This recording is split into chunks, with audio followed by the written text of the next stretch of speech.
What's up, guys? Quick little video, kind of a motivational one. This is for the guys that are just starting up in the business, or maybe the guys that have been doing it for just a little while, basically just starting up. Forget the guy in the background, that's my attitude guy. Listen, this is my advice. Don't focus too much on time as far as, okay, you're working a full-time job now. You're starting a part-time hustle, carpet cleaning. You want to graduate to where you're working full-time as a carpet cleaner and quit your other full-time job. So a lot of people think 8 hours full-time. If you can't work 8 hours, why are you going to quit your full-time job that you have now? Really, it's not a good way to think about it in the service industry like this, okay? You have to think about how much money you're making versus how much time you're spending making that money, okay?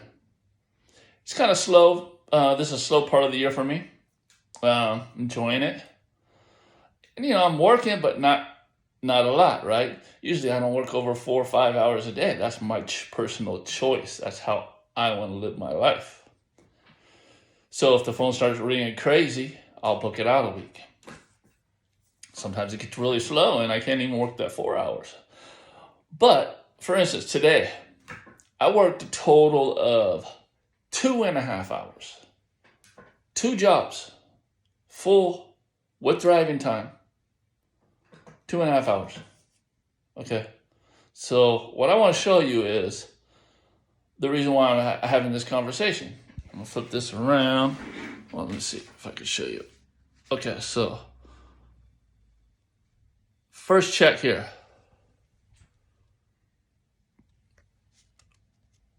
$275. You can see it's dated for today. Second check here.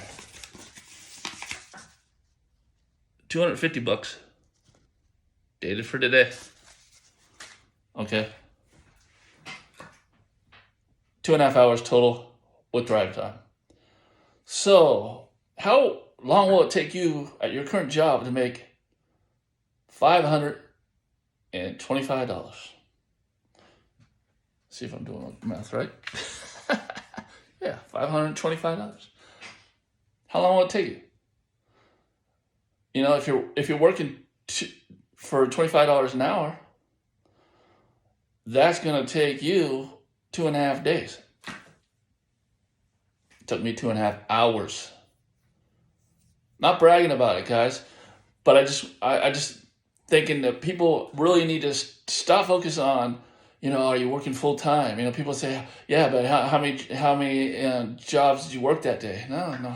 How much money did you make that day is what you should be asking yourself. And if you're thinking about leaving your full-time job, how much money are you making versus that? If it makes sense, move on. Wouldn't you want to rather work 3-4 hours rather than 8 hours a day and make 3 times about amount what you're making right now? So guys, starting out, if you start focusing on how much money you're making versus how many hours you're working per day, because that's not a smart way to looking at business and working. Any millionaire would say, don't trading your time for money is a bad thing to do. And I'm saying it too. I'm not a millionaire yet. What's up, guys? So this is just a quick one for the group. So this year, the first of the year, I raised my prices from $150 minimum to $200. Last year, I raised it from $100 to $150. Didn't slow me down a bit, guys. Made more money. But when you do this, you're kind of eliminating a customer base, which is really not a customer base you want. Now, granted, guys, I've been doing this for a while. I can afford to do this. I barely have to advertise. You, on the other hand, you're trying to build your business. But this is just something to think about. When you're doing apartments, Apartments are going to be the most trash, most nastiest jobs you're going to get, right? They're small, but they take almost twice as long a lot of the times. So when I raise my prices, apartment complexes I usually do carpet for, which only wanted to pay me $100 when I first started. But what I did is I upsold it. Like standard cleaning was for $100, and then I added like pet treatment or specialty stain removal. It got up to about $150. They were fine with that. But they just called to get another apartment clean, and I let them know. I raised my prices to $200, And I realized that they're probably not going to use me no more, or only use me when they're really, really in a bind.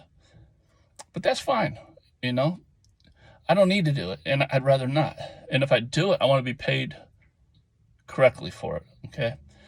So it's not that I won't be doing carpets for apartments anymore, just not the management. Customers moving out, I'll still be doing. As a matter of fact, I've been doing carpets for move-outs for a while. Forever, right? But for $200. So my minimum already was going to be $200 for apartments because I don't like doing them, So think about that, guys.